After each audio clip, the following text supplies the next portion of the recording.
करने के लिए लाइपोसक्शन कराने वालों की संख्या पुरुषों और स्त्रियों दोनों में तेजी से बढ़ी है।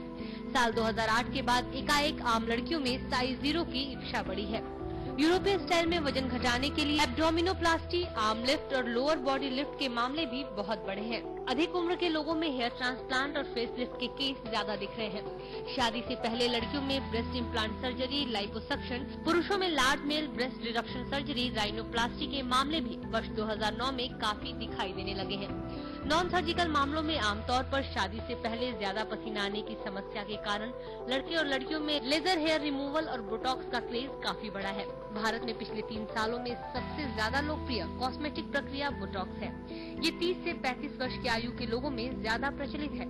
साल 2009 में चिकित्सीय पर्यटन को बढ़ावा दिए जाने के बाद से भारत में कॉस्मेटिक सर्जरी के मामले बढ़े हैं। आर्थिक मंदी के दौर से गुजरने वाले यूएस और यूरोप में भारत एक सस्ते लेकिन उच्च गुणवत्ता वाले कॉस्मेटिक बाजार के बतौर उभरा है। लिहाजा बाहर से यहाँ आकर कॉस्मेटिक सर्जरी कराने वालों की संख्या भी बढ़ी है। जी हाँ, और लगातार हाल के वर्षों में अगर breast reduction, hair transplant, hair restoration, brow lifts और राइनोप्लास्टी, एब्डोमिनोप्लास्टी जैसी कुछ प्रक्रियाएं हैं जो भारत में भी लोकप्रिय होने लगी हैं। आइए देखते हैं ये रिपोर्ट। कार्बोक्सी थेरेपी का इस्तेमाल सेल्यूलाइट से बचाव के लिए भी किया जाता है। जहां पहले स्ट्रेच मार्क्स हटाने के लिए लेजर तकनीक का इस्तेमाल होता था, वहीं आज कार्बोक्सी थेरेपी जैसी नॉन सर्जिकल प्रक्रिया का प्रयोग हो रहा है। राइनोप्लास्टी के जरिए खूबसूरत नाक पा सकते हैं। राइनोप्लास्टी में नाक की टिप ब्रिज चपटी, मोटी, छोटी, लंबी या फिर सभी प्रकार की कमियों को दूर किया जा सकता है। इसमें बोन ग्राफ्ट या कार्टिलेज ग्राफ्ट दोनों किया जा सकता है। एंडोस्कोपी, सुंदर होंठ, गाल आदि के लिए एंडोस्कोपी सर्जरी की जाती है। इसके द्वारा गालों में डिंपल भी डलवाए जा सकते हैं। एनामेलोप्लास्टी से ऊंचे और बड़े दांतों पर ब्रशेस लगाकर उन्हें सुव्यवस्थित किया जा सकता है। आप अपने काले, नीले या भद्दे मसूड़ों की वजह से मुस्कुराने से कतराते हैं तो इससे खूबसूरत हंसी पा सकते हैं। एनामेलोप्लास्टी के जरिए आप अपने मसूड़ों को खूबसूरत बना सकते हैं। तो देखा आपने कितने तरह की सर्जरी भारत में किस तरह से लोकप्रिय हो चुकी है कॉस्मेटिक सर्जरी। और स्टूडियो में हमारे साथ इस समय मौजूद हैं डॉक्टर महेश मंगल, जो कि गंगाराम हॉस्पिटल के कॉस्मेटिक डिपार्टमेंट के हेड हैं। महेश जी, जैसा कि हमने देखा कि भारत में भी लगातार किस तरह से तेजी आई है इस सर्जरी में, और अगर आपसे पूछे कि कौन कौन सी ऐसी सर्जरी है जो वाकई में महिलाओं में बहुत ज्यादा फेमस है और वो बहुत ज्यादा पागल होती है करवाने के लिए? जो महिलाएं जो सर्जरी ज्यादातर करवाती हैं, एक तो नोज के लिए है जिसको राइनोप्लास्टी कहते हैं जी। दूसरा है ब्रेस्ट के लिए है, चाहे ब्रेस्ट की साइज को बढ़ाना हो या उसको छोटा करना हो। तीसरा है लाइपोसक्शन, अपनी बॉडी शेप करने के लिए, चाहे वो एब्डोमेन पेट को हो या कमर को हो या बटक्स हो या थाइज हो, उसके लिए। बाकी जो कुछ और नॉन सर्जिकल तरीके जैसे होते हैं, बोटॉक्स है, फिलर्स है या लेजर्स हैं, वो ज्यादातर कॉमन है फीमेल्स के अंदर।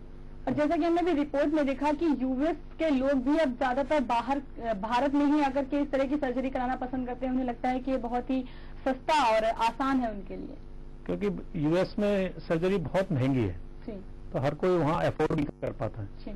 यहाँ हमारे यहाँ बहुत अच्छे ट्रेंड लोग हैं और अच्छी मतलब क्वालिटी जो हमारी सर्जरी की है इक्विवेलेंट है यूएस से, तो इसलिए लोगों को लगता है कि भाई यहाँ आकर के सर्जरी करा लेंगे तो वो यहाँ अपना घूम भी जाते हैं और वो सर्जरी भी करा लेते हैं, तो बहुत सस्ती सर्जरी पड़ती है हमारे यहाँ। जी बिल्कुल। जैसे कि आप हमने बताई कुछ ऐसी सर्जरी, बोटॉक्स हो गया, ये कौन कौन सी ऐसी सर्जरी है, उनके नाम और हम जानना चाहेंगे उस किस चीज से रिलेट होती है वो सर्जरी? नहीं, ये कुछ तो कॉस्मेटिक सर्जरी में होता है कि सर्जिकल मेथड्स होते हैं, कुछ नॉन सर्जिकल मेथड है जिसमें सर्जरी नहीं करनी पड़ती है। जैसे सर्जिकल मेथड्स के अंदर है, जैसे आपने ब्रेस्ट को बढ़ाना है या कम करना है, उसके अंदर सर्जरी करके मतलब काट पीट करके ब्रेस्ट को एनहांस करना है तो उसके अंदर इम्प्लांट डालना पड़ता है। लाइपोसक्शन करना है तो वो सर्जिकल मेथड है, पेशेंट को एडमिट रहना पड़ता है, ऑपरेशन करना पड़ता है, वो ऑपरेशन है। मतलब एब्डोमिनोप्लास्टी, एब्डोमेन को हमको टाइट करना है, एब्डोमेन की शेप करना है, तो वो एक सर्जिकल टेक्निक है। नॉन सर्जिकल जैसे लेजर है, मान लो किसी के कुछ निशान है, एक्नी के निशान है या और फेस की स्किन को टाइट करना है, कुछ पिगमेंटेशन के जो निशान है वो नॉन सर्जिकल है, लेजर से होगा। बोटॉक्स है, बोटॉक्स बेसिकली जो लाइंस होती है हमारे पास, जो फोरहेड पे लाइंस हो जाती हैं, साइड्स में हो जाती हैं, फ्राउन लाइंस हो जाती हैं, इनके लिए बोटॉक्स का इंजेक्शन होता है। फिलर्स जो चेहरे में जो फिलर्स करते हैं वो कहीं जो छोटे मोटे पिट्स हैं या कुछ लाइंस की वजह से गड्ढे हो जाते हैं उनको भरने के लिए फिलर्स है। ये नॉन सर्जिकल टेक्निक्स है। कुछ कलर फेयर करने के लिए भी कुछ कॉस्मेटिक सर्जरी होती है क्या? कलर फेयर करने नॉर्मली लड़के और लड़कियां दोनों का क्रेज हो चुका है कलर करने के लिए, कलर के लिए ऐसा कोई सर्जरी नहीं है। वो तो फिर आपको ब्लीच ही कराना पड़ेगा। उसमें तो स्किन की क्वालिटी बहुत चेंज हो जाती है। वो तो रिपीटेड आप ब्लीच कराएंगे तभी आपका हो पाएगा। जी जी बिल्कुल। डॉक्टर, जिस तरह से डॉक्टर ने बताया कि कितने तरह की सर्जरी होती है, लेकिन इन सर्जरी में कौन सी ऐसी सर्जरी है जो वाकई में आपको लेते समय बचना चाहिए, कि कोशिश करें कि आप इस तरह की सर्जरी ना करवाएं? ये तो बेसिकली डिपेंड करता है ना पेशेंट के ऊपर। सारी सर्जरी सेफ है, ऐसा नहीं है। यदि एक्सपर्ट करेगा, इंडिकेशन में करेगा, अच्छे तरीके से करेगा, these all methods are safe basically. आप कोई अनट्रेंड के पास जाओगे या उसको इसमें इंडिकेशन नहीं होगा उसमें करोगे तो प्रॉब्लम हो सकती है। जी बिल्कुल। यहाँ पर हम बता रहे हैं आपको कि किस तरह से कॉस्मेटिक सर्जरी का क्रेज भारत में बढ़ चुका है और किस तरह से 17 साल की लड़कियां तक क्रेजी हो चुकी हैं कॉस्मेटिक सर्जरी की। और हमारे साथ डॉक्टर महेश मंगल स्टूडियो में मौजूद है। अभी यहाँ पर वक्त हो चला है जाने तो जहां में छोटे से ब्रेक का। ब्रेक के बाद आपको बताएंगे कि ये कॉस्मेटिक सर्जरी कहाँ तक आपको नुकसान भी पहुंचाती है।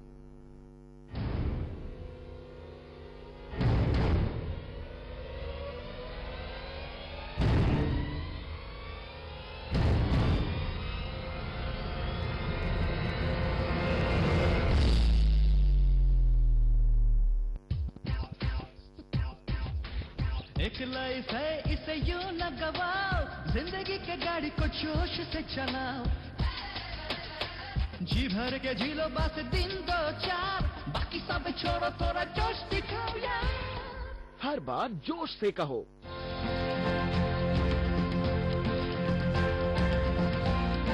कैसे होगी दूसरी हरित क्रांति, कब सुधरेगी खेतों की तस्वीर, कैसे बनेगी किसानों की बात, नई तकनीक और नए इरादों के साथ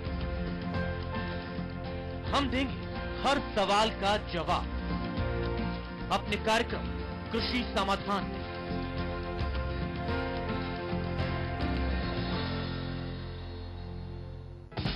सियासत के गलियारों में उठने वाली हर गूंज, नेताओं के तीखे तेवर, जनता के सुलगते सवाल, कहीं गठबंधन तो कहीं पलटवार, मंडी के मोल भाव से लेकर किसानों के दिल की आवाज, खेल जगत की बुलंदियों से लेकर औद्योगिक विकास की हर जानकारी, कहीं तरक्की तो कहीं विनाश, कैसे हैं सुरक्षा के हालात, खबरें और मनोरंजन एक साथ। हरियाणा की तमाम हलचल देखिए A to Z हरियाणा में, सोमवार से शनिवार शाम 6 बजे सिर्फ A to Z न्यूज।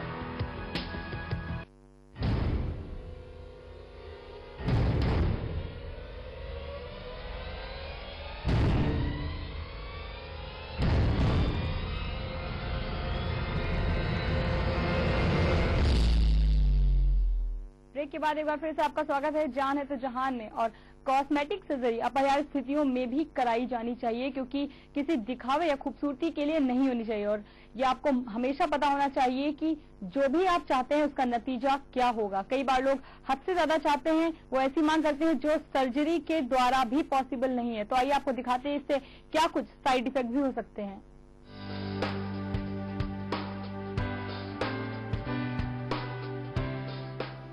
सुंदर और जवान दिखने की चाह के पीछे सैकड़ों लोग लाखों रुपए खर्च करने से पीछे नहीं हटते। अब विदेशों में हजारों डॉलर का खर्चा करने की बजाय पश्चिमी देश के लोग भी भारत और चीन जैसे देशों में प्लास्टिक सर्जरी करा रहे हैं। कॉस्मेटिक सर्जरी उस तकनीक का नाम है जिसमें खूबसूरती बढ़ाने के लिए सर्जरी और चिकित्सीय पद्धतियों का सहारा लिया जाता है। इसके साइड इफेक्ट सर्जरी की प्रक्रिया पर निर्भर करते हैं। विशेषज्ञों का मानना है कि सर्जरी का हानिकारक प्रभाव नहीं होता, लेकिन कुछ सामान्य प्रभाव जैसे कि चोट लग सकती है या धब्बा पड़ सकता है। इसे हेमाटोमा कहते हैं। इसमें रक्त नालिकाओं के बाहर रक्त का जमाव हो जाता है। इसके अलावा सिरेमा जैसा दुष्प्रभाव भी हो सकता है। ये सिरीमी तरल पदार्थ है जो सर्जरी के बाद कभी कभी शरीर में पनपने लगता है। इसके अलावा घाव या संक्रमण भी हो सकता है और हेपेटाइटिस भी हो सकता है। कई केसों में स्तनों में सिलिकॉन डालने की वजह से परेशानी भी होती है। एशियाई देशों में इलाज के पैसे कम लगते हैं, लेकिन उनकी प्रक्रिया में मरीज को दर्द का अनुभव काफी होता है। Health desk A to Z news.